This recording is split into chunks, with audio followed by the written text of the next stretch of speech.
ওসমান হাদিকে এয়ার অ্যাম্বুলেন্সে সিঙ্গাপুরে নেওয়া হচ্ছে শাহজালাল বিমানবন্দর থেকে। সবশেষ খবর জানাতে সরাসরি যুক্ত হচ্ছেন সহকর্মী ফরহাদুজ্জামান। ফরহাদ, সিঙ্গাপুরের উদ্দেশ্য তো এরই মধ্যে এয়ার অ্যাম্বুলেন্স রওনা হয়ে গেছে, তো কতক্ষণ সময় লাগতে পারে পৌঁছতে, সেই সাথে পারিপার্শ্বিক অবস্থা জানাবেন।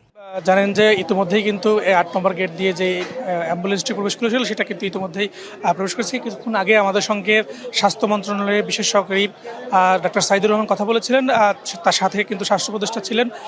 তারা কিন্তু বলছিলেন যে ইতিমধ্যে তার সাথে তার ভাই এবং তার ভাইয়ের একজন বন্ধু রওনা দিয়েছে এবং সিঙ্গাপুর থেকে আসা একজন চিকিৎসক এবং নার্স ছিল, তিনিও কিন্তু রয়েছেন এবং সেখানে যে আমাদের সিঙ্গাপুরের হাই কমিশন রয়েছেন তিনি কিন্তু যাবেন, তিনি কিন্তু সেখানে কিন্তু তাদেরকে রিসিভ করবেন এবং তার অর্গানগুলো কিছু কিছু কাজ করছে বলে জানিয়েছেন তিনি এবং আগের থেকে কিছুটা উন্নতির দিকে রয়েছে সেটা কিন্তু জানিয়েছেন। এবং আপনি দেখতে পাচ্ছেন কিছুক্ষণ আগে এই অ্যাম্বুলেন্সটি আইসিইউ যে অ্যাম্বুলেন্সটি এটা কিন্তু প্রবেশ করেছিল এভারকে হাসপাতাল থেকে। নতুন এবং ফিরে আসা গ্রাহকদের জন্য নগদে চলছে ক্যাশব্যাক সহ প্রতিদিন হাজারো উপহার জেতার সুযোগ। হবে আশা আর ফেরা সারপ্রাইজ সেরা। এবং কিছুক্ষণ আগে ৮ নম্বর গেট দিয়ে কিন্তু প্রবেশ করে এবং এখানে সব আনুষ্ঠানিকতা যেহেতু আগে থেকেই শেষ করা হয়েছিল এবং এখানে আসার পর খুব বেশি একটা তাদেরকে বিলম্ব করতে হয়নি এবং তারা সাথে সাথেই কিন্তু সেখানে প্রবেশ করে গেছেন। এবং এখানে আইনশৃঙ্খলা বাহিনী এবং এয়ারপোর্টের যারা দায়িত্বরত রয়েছেন, এয়ারফোর্স রয়েছেন, তারা কিন্তু এখানে দায়িত্ব পালন করেছেন এবং নির্বিঘ্নে যেন আসতে পারেন সেজন্য কিন্তু পুরো সড়কটা কিন্তু তারা প্রোটোকল দিয়েছিলেন এবং কোনো ধরনের বিঘ্ন কিন্তু ঘটেনি। ইতিমধ্যে আমরা দেখেছি এখান থেকে কিন্তু যারা এসেছিলেন তারা কিন্তু ব্রিফিং করে চলে গেছেন এবং এই দলের সাথে কিন্তু হাদির যে ভাই তিনি রয়েছেন এবং তার ভাইয়ের বন্ধু যিনি আমাদের এই যে কিছুক্ষণ আগে যিনি ব্রিফিং করেছেন তিনি জানিয়েছেন তার ভাইয়ের বন্ধু রয়েছেন।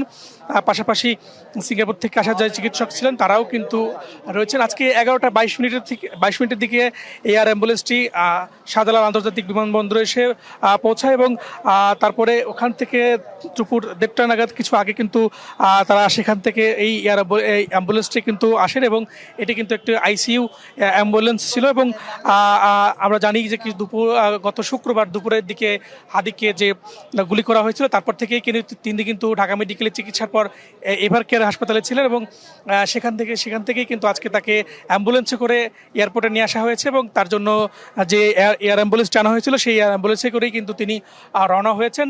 ইতিমধ্যে আমরা জানতে পেরেছি তার সাথে যারা রয়েছেন এবং সেখানে বাংলাদেশের নিযুক্ত যে হাই কমিশন রয়েছে সেই হাই কমিশন সার্বিক সহযোগিতার জন্য তাকে কিন্তু বাংলাদেশ সরকার থেকে নির্দেশনা দেওয়া হয়েছে এবং তার চিকিৎসার যে পুরা ব্যয় সেই ব্যয় কিন্তু বাংলাদেশ সরকার থেকে মানে এই অন্তর্বর্তী সরকার থেকে বহনের জন্য কিন্তু প্রধান উপদেষ্টার কার্যালয় থেকে নির্দেশনা রয়েছে এবং তিনি যে যাবেন সেই বিষয়েও কিন্তু গতকালকে প্রধান উপদেষ্টার প্রেস উইং থেকে জানানো হয়েছিল এবং তার পরিবারের সম্মতি নিয়েই কিন্তু আজকে তার যে পরিবারের সম্মতি নিয়েই কিন্তু তাকে আজকে চিকিৎসার জন্য সিঙ্গাপুরে পাঠানো হয়েছে।